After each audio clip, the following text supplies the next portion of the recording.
সহযোদ্ধারা মাত্র ঘুম থেকে উঠলাম মুমিনদের চিল্লাপাল্লা শুনে। সকালবেলা আমার এক ভাগ্নি জানালো যে আমাদের বাড়িতে অনেক লোক গেছিল এবং আমার আম্মুকে হুমকি দামকি দেওয়া হলো যে তারা বাড়ি পুড়িয়ে দিবেন এবং আরো বিভিন্ন উস্কানিমূলক কথা।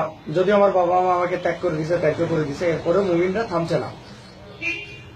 তারা ফেসবুকে হুমকি দামকি দিচ্ছে, বিভিন্ন ভাবে হুমকি দামকি দেওয়ার চেষ্টা করছে। তো তাদের উদ্দেশ্যে বলি, আমরা যা করছি সেটা আমাদের নৈতিকতা থেকে করছি, করে যাব, ইসলামের বাস দিয়ে যাব। যদি আমাদের উপরে হামলা দামলা হয়, আমার বাবা মা আমাকে ত্যায্য করে দিয়েছেন তোদের জন্য, তোদের ইমানি দায়িত্ব পালন করছেন, এরপরে তাদের উপরে হামলা দামলা করলে তোদের বিবেক, তোদের যদি বলে দেয় তাদের উপরে হামলা দামলা করবি, কর, কোনো সমস্যা নেই, তোরা এটুকুই পারবি। আজ আমতলীতে মিছিল হবে এবং সেজন্য নাকি কয়েক হাজার মানুষের প্রস্তুতি হয়েছে, আমরা খবর পেলাম। তো ভালো কথা, করুক। আমি চ্যালেঞ্জ করলাম, যদি আমাদের বাড়িতে বা নিরপরাধ মানুষের উপরে হামলা হয় তাহলে কোরআনের উপরে প্রস্রাব করব।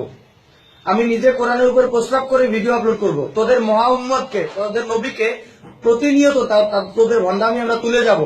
তোদের যদি কারো ক্ষমতা থাকে আমাদের দমিয়ে দে, কোনো ভাবে যদি সম্ভব হয় দমিয়ে দে। তোদের চ্যালেঞ্জ করলাম, করে যাব। যত খেপবি তত আমরা খেপবো, যত ফাইজলামি করবি তত তার উত্তর দিব, অত হিংস্র হব।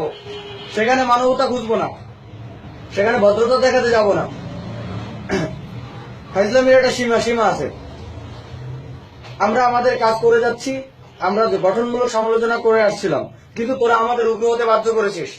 উগ্রতা যেহেতু করেছিস সেহেতু উগ্রতার জবাব সেভাবে দেওয়া হবে। প্রতিদিন সকালে উঠে কোরআনের উপরে প্রস্তাব করব, প্রতিদিন চ্যালেঞ্জ রইল।